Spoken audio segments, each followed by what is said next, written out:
Corsair Vengeance RGB DDR4 memory modules feature customizable multicolor lighting and are designed for overclocking with XMP 2.0 support. Give your build a unique look with vibrant RGB LED memory by Corsair. Click the link in the description for more information. Excellent!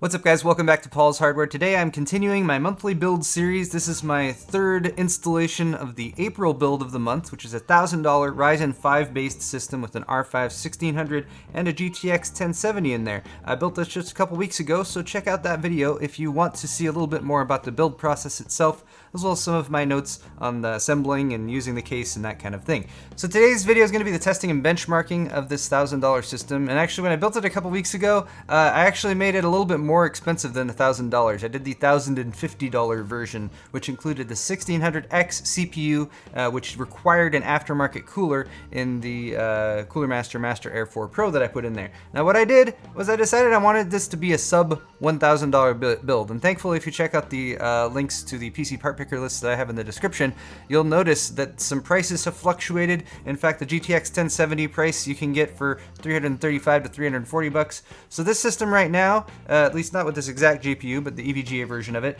you can get for less than $1,000.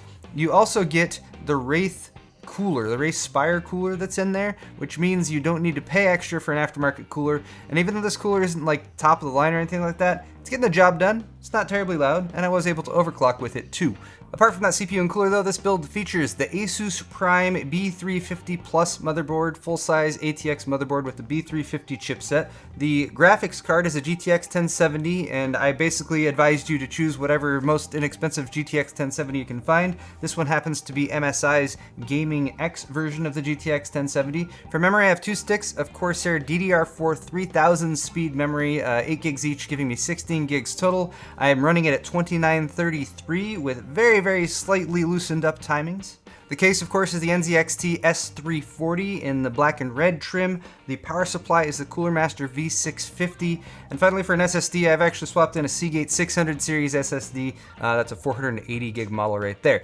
Now, for setup here, I first went and updated the motherboard's UEFI, or BIOS, because that's very important. New ones are coming out. They introduce greater RAM stability, as well as potentially greater stability and compatibility with different hardware you might plug into a B350 chipset motherboard. Version I'm using is 0609. And then of course I went and overclocked everything. CPU and memory was overclocked using my Ryzen 5 overclocking methodology that I just did a video on a couple days ago. You can check that out via the link up in the corner. And then I overclocked the graphics card with the MSI Afterburner utility. Of course I also went in and updated all of the Windows 10 drivers. I got the latest drivers from NVIDIA, which is 381.89, and then I'm using monitoring utilities, CPU-Z, GPU-Z, hardware monitor, and of course MSI Afterburner. So from there I went in to start doing some tests, but what I didn't realize was that my overclock wasn't stable. I thought it was stable, and then I was running 3D Mark, and I was basically crashing out of the program when it was running through some tests. Now, basically went back and did a bunch more tweaking of the CPU frequency. I had it at 3.9 at first. I dialed it back to 3.875, and then 3.85, and then 3.825. It is nice with the Ryzen. You can you don't have to overclock in 100 megahertz increments. You can do 25 megahertz increments, which lets you get a little bit more granular with that. But eventually I decided to just test things one at a time, and I realized it was actually the GPU overclock that was causing the failures. But ultimately I ended up with a CPU overclock of 3.85 gigahertz, which is not too bad at all. I did that with a voltage positive offset of about plus 0.1 or maybe plus 0.106 or something like that. That ended up giving me voltage that was hitting about 1.35 to 1.37 volts, and then when I was running a stress test it was maxing at 1.4, which is well within the range that you should expect when you're overclocking Ryzen. You just don't want to get past 1.425, of course. Now, CPU temperatures were a little high, and actually running at higher voltage, if I was going over 1.4, the CPU was getting well up above 80, 85 degrees, and you don't want to get too far above that, because if it hits 95 degrees, it's going to start to throttle. So that is why I dialed back from 3.9 that I was at originally, but honestly, since I discovered that the GPU was what was actually causing the instability, I could probably go back there and play with it a little bit more. But most of you guys should be able to hit 3.8 or 3.9 gigahertz, possibly even beyond that, depending on your specific CPU. And when I tested Cinebench with the 1600X at stock, I got 1172 was my score. When I tested the 1600 overclocked, I hit 1279. Actually, I hit 1284, and then I hit 1279, and I had a few other tests right in that range. But clearly, you can see that by overclocking a 1600, you can make it perform better than a 1600X would out of the box. Of course, you can overclock a 1600X too. There's nothing wrong with that. But just saying, I really like the bang for the buck you get with the 1600. Moving on though, for the memory overclock, I pretty much punched in directly that 2933 speed. I went into the timing sections and I took all the timings that were listed on the side of the memory and I basically upped them all by 1 point. So I went from 15 to 16 or from 16 to 17, loosening up the timings just a little bit, which might help stability in the long run. But honestly, I think my memory was just fine the whole time anyway. For my GPU overclock using the MSI Afterburner utility, I set plus 90 megahertz on the GPU, plus 140 on the memory. Power target was set to 120 and I did plus 15 points on the voltage setting. The fans I manually set to 50%. Again, that was when I was trying to determine what was causing the issue.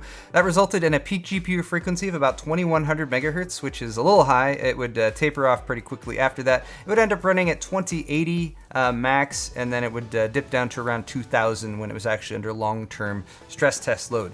Temperatures. With all of these overclocks in place, it is May now, I should point out, here in Southern California, so my ambients are a little bit higher. It's about 80 to 85 degrees Fahrenheit here, which is 27 to 30 degrees Celsius, so bear that in mind. CPU temps were 37 degrees Celsius idle, about 70 to 80 degrees Celsius while gaming, and then during the stress test, it was hitting about 87 degrees Celsius max. The GPU was at 38 degrees Celsius idle, 72C while gaming, and 81C during the stress test. Next up, I have some noise testing. So for comparison, here's what the system sounds like while at idle.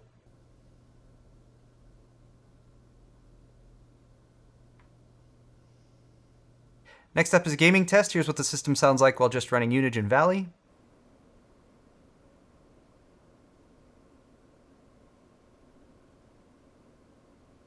And finally, here's the full bore CPU and GPU stress test with IDA64 and Unigine Valley.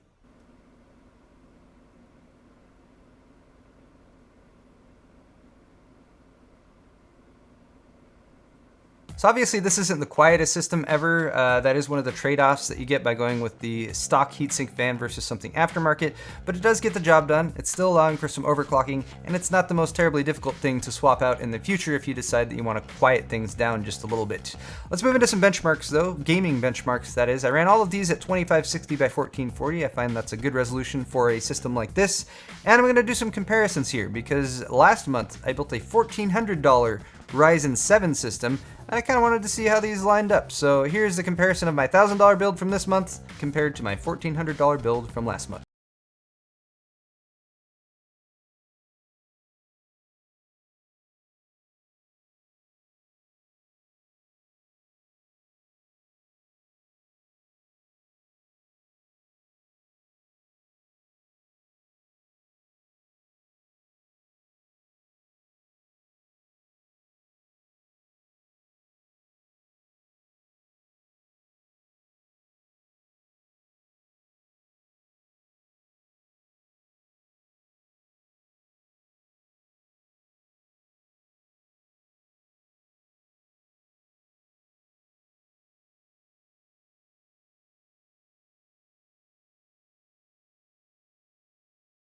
So if you're just looking at those gaming benchmarks, the R5 1600 is pretty much neck and neck with the R7 1700, the 8-core chip that I tested last month, and that is pretty nice to know that if all you're focused on is gaming, you can still get very nice performance and you don't necessarily have to pay for a R7 chip. Of course, the fact that this is a 6-core part versus an 8-core part means that scores in Cinebench were definitely lower, and then the games that tested the CPU specifically, like the 3D Mark tests, you saw lower scores in the physics and CPU focused tests as well. Gaming tests again were pretty much even. There was a bit of a fluctuation here and there, like for instance in the Overwatch test, the R5 system actually performed much better, but I would attribute that to updated drivers since I am using a newer driver now than what was available about a month and a half ago when I tested the other system. So $1,000, awesome system, great for gaming, and hey, it's a 6-core 12-thread chip again, so productivity I would easily recommend this for as well, whether you're doing video editing or probably a really nice setup for somebody who's doing like streaming on Twitch or something like that, because you can play the game and also get extra cores and extra threads on the CPU to handle encoding and actually sending your data out to Twitch while you're doing the streaming thing. So guys, if you enjoyed this video, then definitely hit the thumbs up button and let me know. Of course, comments in the comment section are always welcome as well, whether you're arguing the merits of this build or whether you have ideas for a build of your own. Anyway guys, thanks again so much for watching, and we'll see you next time.